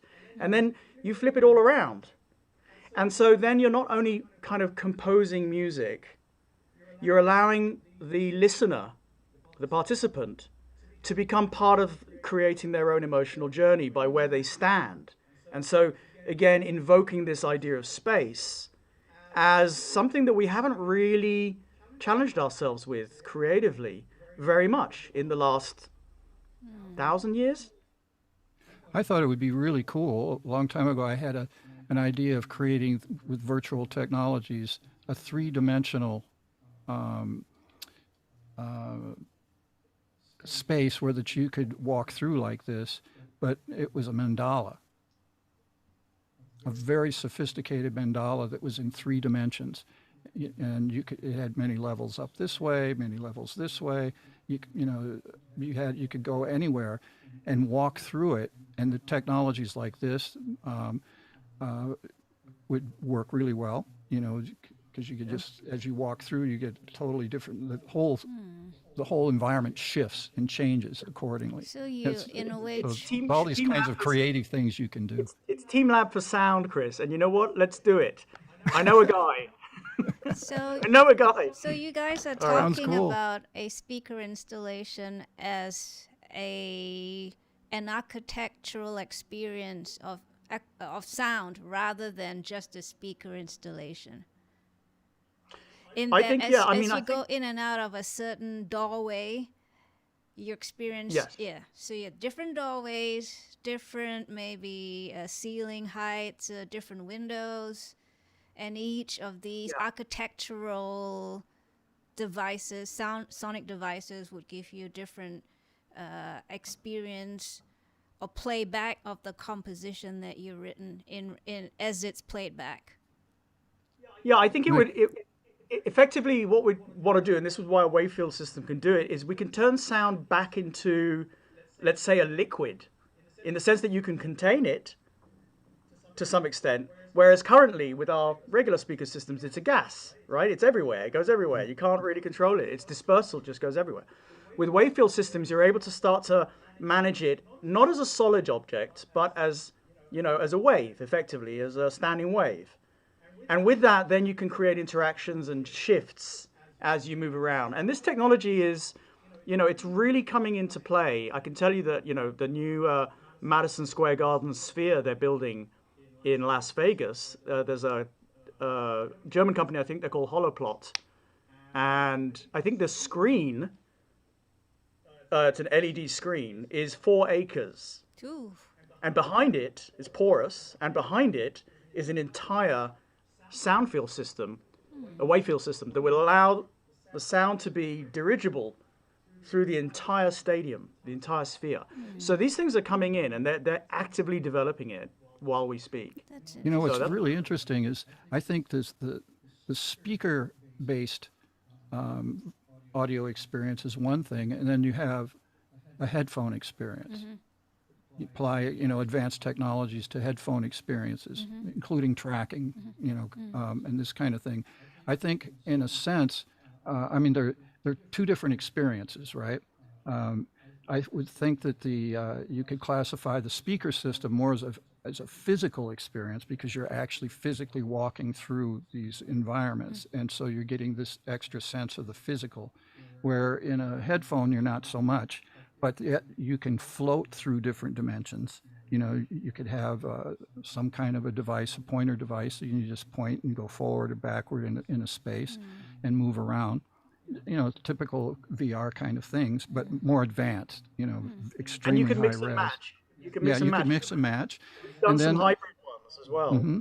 Now imagine a technology now though that goes even further than this, and actually takes the person outside their body completely, outside the physical universe completely, where those restrictions don't even have any value anymore, and you're still floating in space, where there's no time, no location. You can just instantly go here, go there, any place you want, and this is the realm of the Currell effect.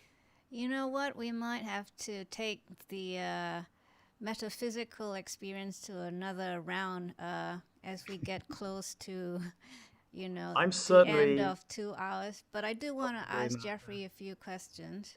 And if either of you have some quizzes for him, go ahead. But I'll begin with, speaking of installations, because Geoffrey, you've done several of these, and at least the ones I asked you earlier on about the live broadcast method of creating surround experiences, because all this while, well, at least until we talked about creating architectural sonicscapes, or sonic architecture, maybe I should put it that way, is we're talking about post-pro surround mixes. But Geoffrey, if you could kind of enlighten the viewing audience about what live broadcast surround experience is and what it involves. Thanks, Geoffrey. Sure. I'm totally into that metaphysics thing, and I was just about to add to it and just all this interactive stuff. No, it's fine. I think that's a story for another day, because it just goes on forever. Yeah, I feel there's so much interaction with spatial, your emotions plus socialized context, like with the there's so many chat rooms that came up this recent couple of years, and it's just like what Chris has said, right? This chat room is in a way an out of body experience, but maybe that's just out of mouth first, or out of text. But then if you bring the whole body and all that, so that's, I don't know, I see a crazy amount of potential there, and my friend has been telling me, like, he's living in the metaverse anyway, so he's always sharing about metaverse and all that, and I thought it was just part of metadata and stuff, and then when I read about it, I'm like, oh my god, this is a whole different thing. And if COVID ever becomes totally inhibited to the physical world, then this becomes very, very relevant, you know what I mean? So but back to the thing, in Dolby we try to or maybe in general broadcast, we try to bring a live experience across broadcasting and to the masses and all this. And obviously, one of the bigger two main areas I could think of right now, just the top of my head, will be sports and music. Like, there is just so many people that can just be at the match at one time.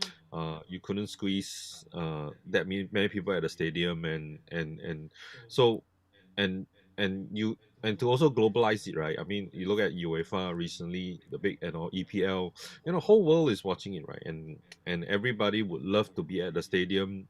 It's just not possible physically, and just not practical. So a lot of broadcasters, I think more than 10 years back, have been producing 5.1 surround at least, just to bring some immersion into the broadcast. And many pay TVs, platforms and stuff offers that as a premium package and all this. And I think EPL has been in England has been doing Dolby Atmos, and recently the UEFA Euro, they were all done in they were all available in Atmos.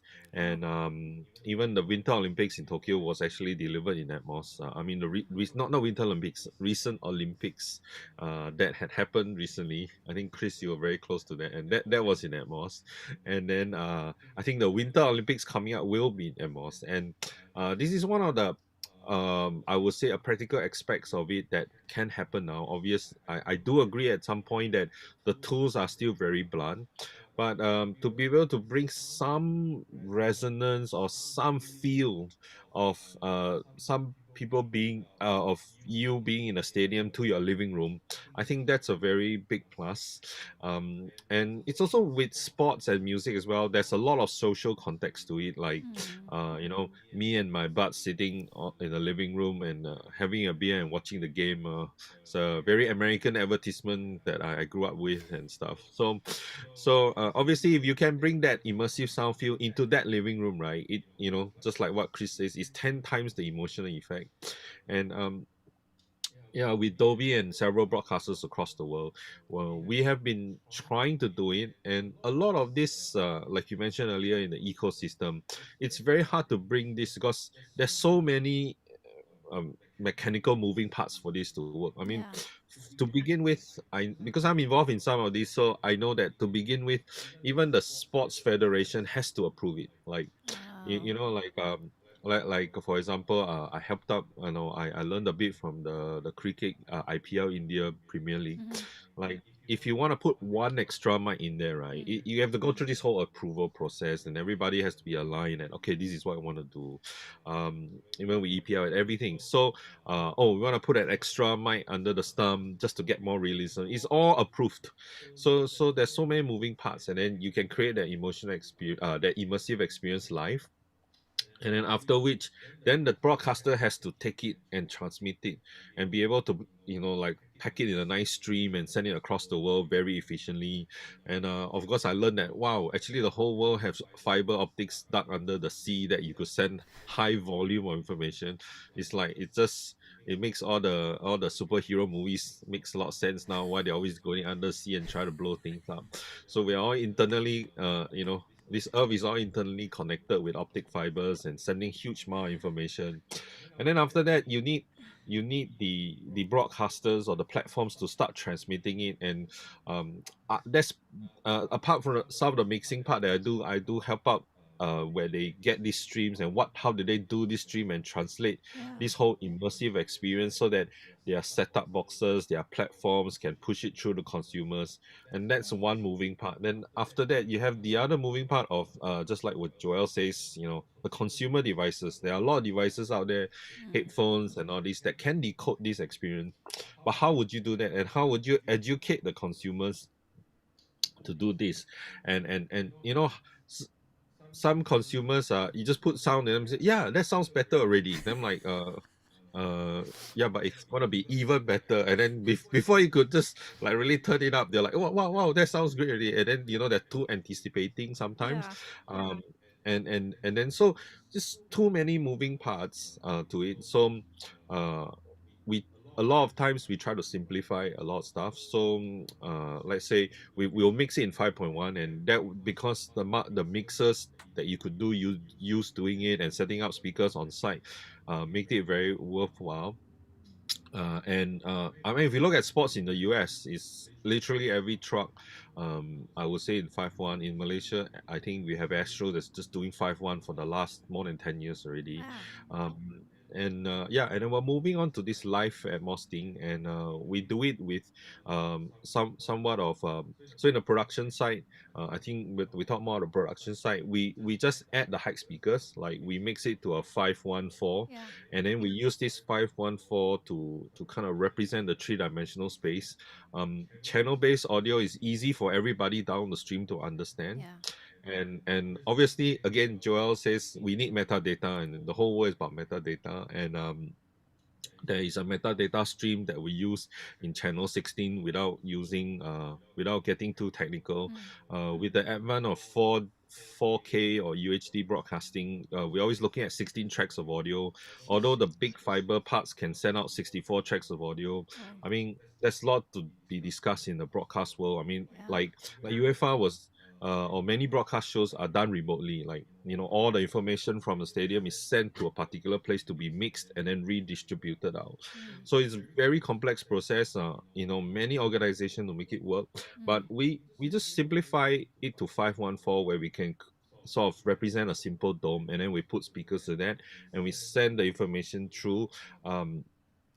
And then after that, we have one track of audio, like ours. That would have taken like 10 tracks of audio. And then the last track of audio, like channel 16, would be some form of metadata that we can control. And then we can, there are several companies, including Dolby, that are doing this way of moving immersive audio down the broadcast pipes. But the interesting thing I want to bring out here is just as what Joel said, right? With the sound field thing. I had that experience before, so there were a couple of times over the years, some people were trying to sell me this sound wave, thing, and I thought it was great for libraries as well, or art galleries, and you could walk and in one installation have one setup and do that. It's complicated and quite expensive though. Oh yeah. I still haven't got my head around it, but I heard it before and it amazingly works. But one of these things in live broadcast that has been very interesting also, and we are developing towards it, right? Something that Atmos and the other formats can provide is, so you had 16 tracks of audio, first 10 tracks on a 514 to create the whole ambient sort of thing, Yeah. and then you have track 16 running metadata. You still have track 11 to 15 to kind of play with, because the first quadrant of a 4K frame has 16 tracks of audio that we could use, and it was very easy to transmit across. So with that additional data, we call it personalized audio, and this brings me to what Joel said with the sound wave, whereby if you in a physical space you would stand and go to one position and the other, but in a broadcast world you could do it with a remote control or some menu, or just like what Chris has said, right? If I'm watching headphones with a game on a mobile phone right now, which the world is kind of going mobile as well, you could switch or you can personalize your own audio, and this is something that we looked into in Dolby as well. Like, for example, if you're watching a match, especially sports, right, everybody gets hugely emotional about it. The sound of the crowd doesn't mean that you should be happy, because it could be your opponent hitting a goal or something. So people will want to choose, right? And if I was watching football, I want to choose my own team, right? I don't want to be I don't be cheering. You imagine you are the single guy cheering in the opposing team in the wrong place, right? That could get you to serious trouble in football. I study in Manchester, so I kind of know what if you wear the wrong color T-shirt in Manchester, you can get yourself into serious problem. On a Sunday afternoon. So I kind of learned that on a young age. So this is the parts where it gets interesting. Not only that you get the immersive experience, you get the personalization of the immersive experience. So we put mics. I know in UFR there were mics in one corner stadium and the other mics in one corner stadium to represent the fans, and you could choose. I mean, eventually you could. The technology is there. We have to find a way to deliver it down to the system, and then you could choose over a remote. Rather than walking to 2 meters to your left, you could choose on a remote. The crowd you want to listen to, you can choose the commentator you want to listen to. Apparently, I found out that there are people who hates the commentator. I mean, I won't say hate, but they find that it's just useless information, because I know football so well. I just want to be there. As if because once you have the commentator, you are not there, because if you were at a stadium, you will not hear the commentator unless you log on the device somewhere, and you're just eating popcorn and screaming off with your fans and moving up and down the wave as you needed to do.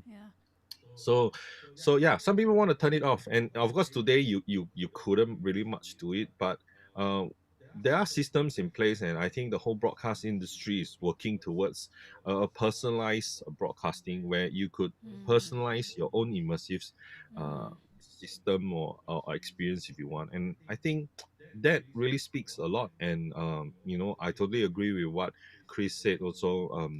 I've done many demos, and after a few minutes they just took off and they say, okay, Geoff, I can't deal with it because there are too many moving parts, and in fact I'm feeling nauseous, and I just want everything stable, and so that they can start picking up using their selective hearing process, which I've learned so much today, and just find their own space. And it's true. And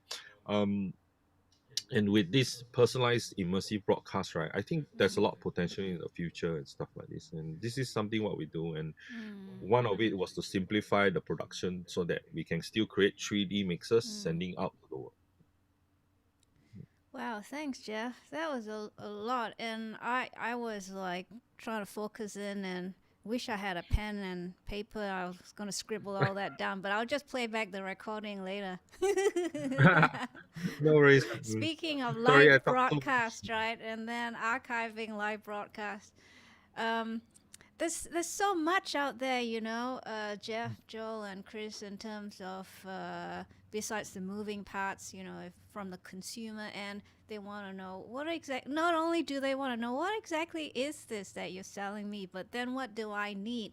And can I use, this game I just bought? It looks interesting. My friend has it and I want to play it. Can I use your system with this game? Oh, no, sorry, that's a different brand. Oh, then who do I go to ask for help about this different brand so I can play this game? And what about this movie that I want to watch? Oh, well, that's our brand. So how do you satisfy a consumer who is trying to not spend their fortune over all these different equipment that they need so that they can play this movie, that game, this song? What do you think? Well, I'm kind of on the interface quite a lot of trying to pitch these kinds of things, and both towards music and sound creators and then towards potential recipients of that. And with the music and sound creators, what I tell them is to begin doing spatial audio work, the price of admission is free. All you need is a copy of Reaper, free. Download Facebook 360 Spatial Workstation, free. And just start experimenting. And then for headphones-based experiences, in terms of pushing that out to a client on let's say a mobile app, it's really very accessible. It's very easy to do. Most of the game engines that you build apps in, Unity, Unreal, and etc., are already very spatial audio conscious, and you can work with some of their native, or you can bring in, for example, we work a lot with Google Resonance, which is free again. So I try not to scare them away, by saying that this is an impossibly expensive thing. On the contrary, it's mostly possible with the equipment you already have. Like, you can listen to an entire station on Spotify of binaural sound. You don't need anything because it's encoded already. So it's eminently accessible. I think once you start talking speaker systems, obviously there is more expense there, but I think to some extent with Dolby, I'm working with a company called Spatial. It's a kind of new startup, and they are speaker agnostic. All they need to know is where the speakers are. And yeah, you could kind of get a profile on the speaker as well. That would help for tuning things. But they're speaker agnostic. They are scalable from a stadium size to, or rather, I have now embarrassingly a 19.1 room here. But so I can create something here, a spatial experience, that can get pushed out to lots of different environments. And I can be, if not 100%, but I can have a high degree of confidence that it's going to translate really well. And this is the magic of Dolby Atmos as well, is you can mix it for one theater and it'll effectively translate for all the others. And so I think in a sense what I'm trying to say is the hardware is already out there. The software underpinnings are pretty much there. They'll get better, absolutely. What I think has been lacking is the interest and the realization of what it can bring. And I think hopefully that's something of what we communicated tonight. Yes. And from that, the creative ideas, the concepts of what use are we going to put to this. And I don't think we have all the answers in terms of how is spatial audio going to change our lives. We don't know, but we do know that if you can have 10 times the emotional experience, that says a lot right there. And if I was to tell that to like an advertising client or something like that, I'm pretty sure I could get their attention. Yes, Chris, can I quote you something? We have your research. All right, we will No have problem. to thank our guests, but before we do, I just want a one-liner to conclude this live stream from each one of you. What would you say? And we've talked a lot about the roles and the future of surround and immersive already, but if there's one, if you were asked to just give a one-liner quote, what would it be? We'll start with Chris. You were the first person. Good. A one-liner. Yeah, only one line, folks. I can add something to what Joel just said, and then Chris, you can Okay. take a couple of seconds to think about it. So I totally agree with Joel. Pardon me if I go into a sales pitch here, but Dolby has a very unique value proposition where Dolby is I think is the only company in the world that's involved from production transmission all the way to and decoding and consumer devices. So this is kind of our value proposition because we are there with the content creators. It is our technology that's distributing Dolby Atmos, and then it's also and in the company there are many engineers that are working with the OEM devices that incorporate the Dolby product in the Dolby technology into the product. And one of the things that just like what Joel said, is just translation, and Dolby is in a unique position to ensure these translations. Obviously, that the tools is going to improve. There are more things coming up. I would say look out for it, but the path is there, and it's definitely correct. Definitely encouraging to know that if we give out our tools for free, in a sense, for 3 months for you to try it, there are many free tools out there that you just can jump on it and do that.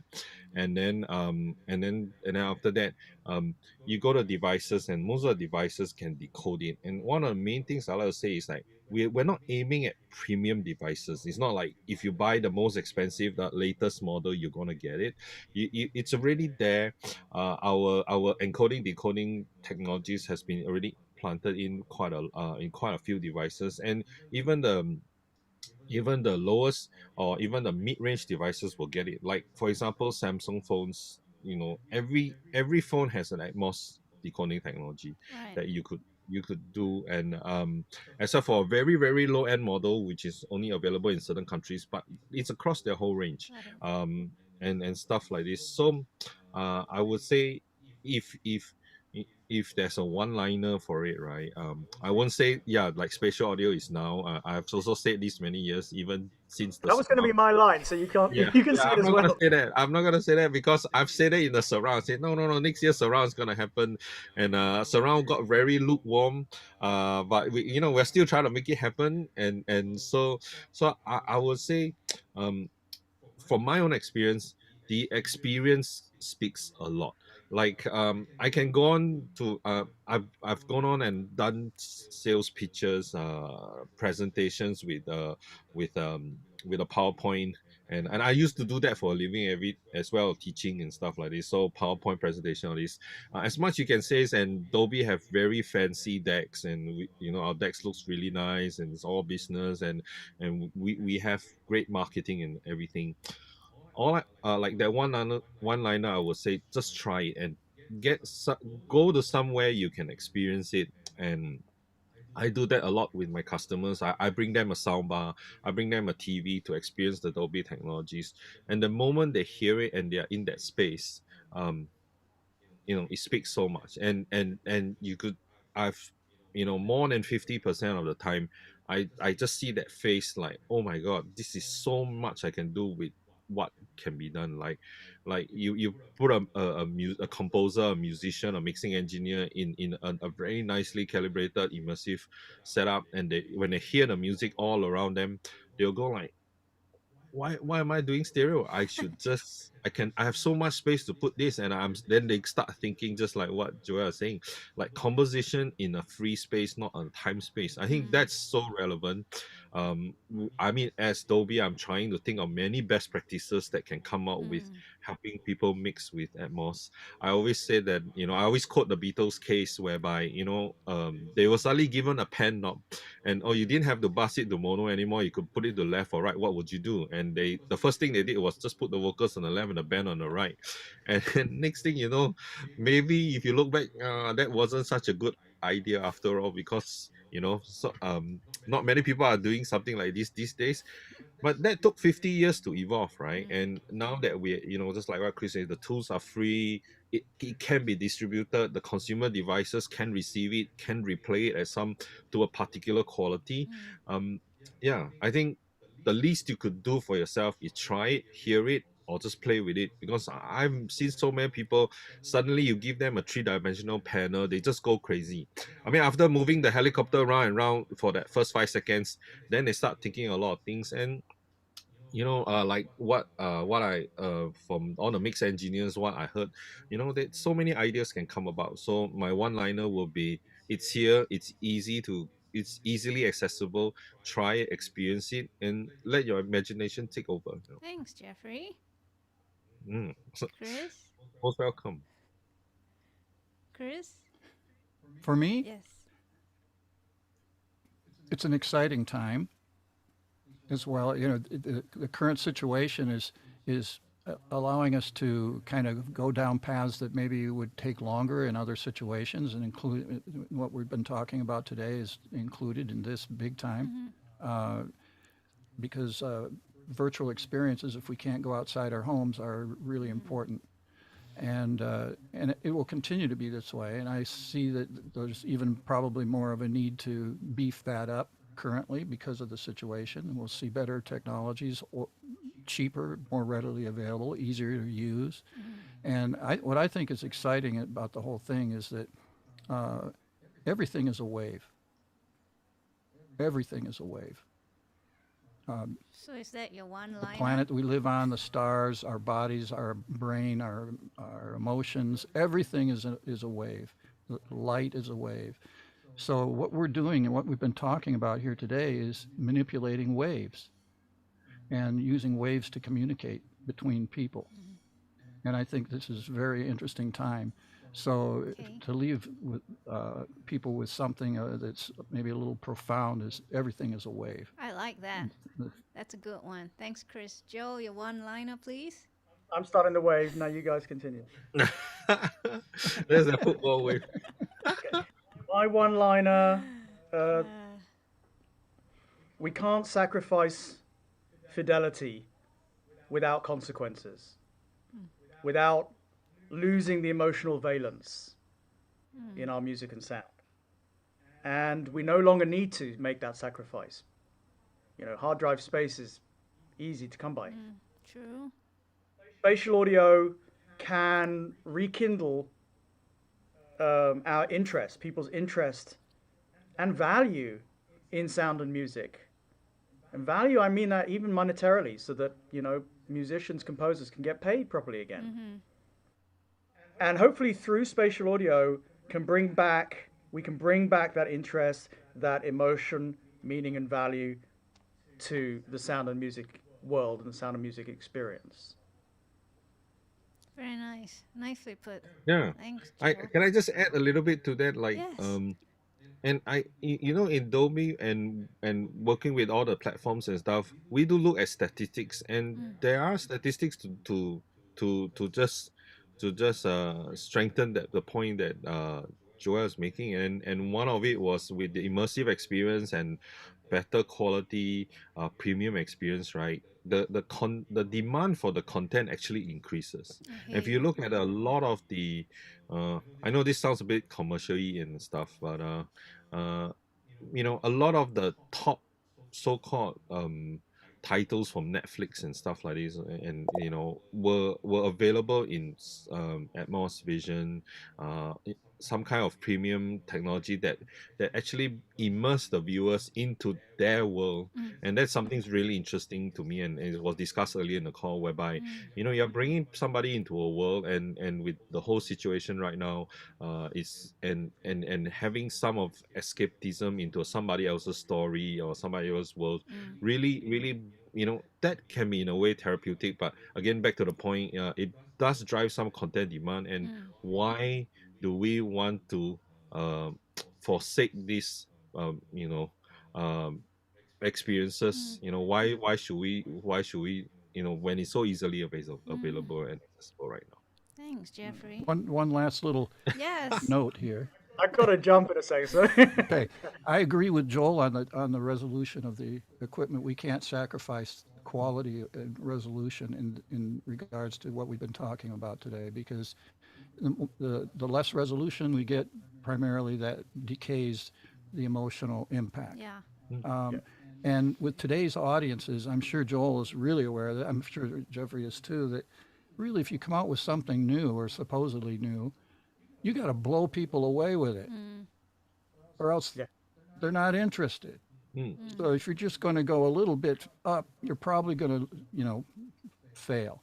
You got to just really smack them with something really amazing, whether it's the content combined with the technology that's presenting it, to give an overall experience that's like, wow. You know, people today are looking for that. You mean like The go big big or go wow home? experience. Yeah. So, you know, I totally agree with Joel. We can't compromise on the technology resolution and the quality. And the content, though, has to be meaningful to people. There has to have some meaning to it, or you lose them there too. So that's all I have to say. And for the listeners, I would say take what Geoffrey, Chris, and myself are saying as an invitation more than anything else. As an invitation to get creative and get interested in this. And we don't have the answers. We don't have all the answers. We're just starting to kind of pioneer with a machete into this country, right?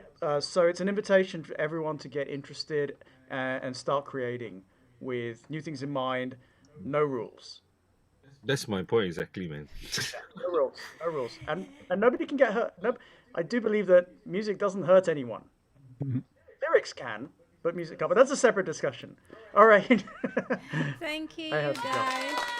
Thank you. Yes, Thank thank you so you. much. It's such a pleasure and honor to be talking to you guys. Yeah, you guys have Yeah, it been was- totally and Love to carry utterly. on the conversation. Yeah, you guys have been totally and utterly awesome in more ways than one. And thank you for spending the time with us on this live stream. I hope you had fun too.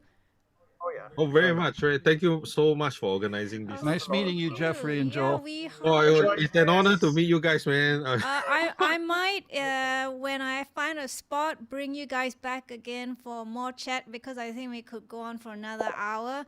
But prior to that, exciting projects to you guys, and maybe you can report them to us when we have you back again. And stay safe in the meantime, and I'll stay in touch with you all, okay? Take care. Thank you. Thank you. Yeah, thank you. Take Stay care. safe. Bye-bye.